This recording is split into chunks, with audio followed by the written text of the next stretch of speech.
நாவல் பழம் தந்து ஞானத்தமிழ் கேட்ட கந்தாவடி வேளா என்னப்பன முருகா உனக்காக தமிழ் பாடல் பல பாடினேன் இருந்தாலும் இதமாக நீ கேட்க ஒரு பாடல் இப்போது நான் பாடுவேன்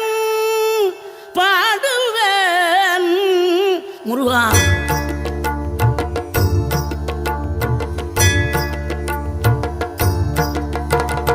ஆறுபடை வீடும் அருள் வழங்கும் முருகா அருகே நீ ஓடோடிவா. மூவிரண்டு முகம் சொலிக்க ஆறிரண்டு கரங்களுடன் ஆதரவு தர ஓடிவா. ஆறுபடை வீடும் அருள் வழங்கும் முருகா அருகே நீ ஓடோடிவா. மூவிரண்டு முகம் சொலிக்க ஆறிரண்டு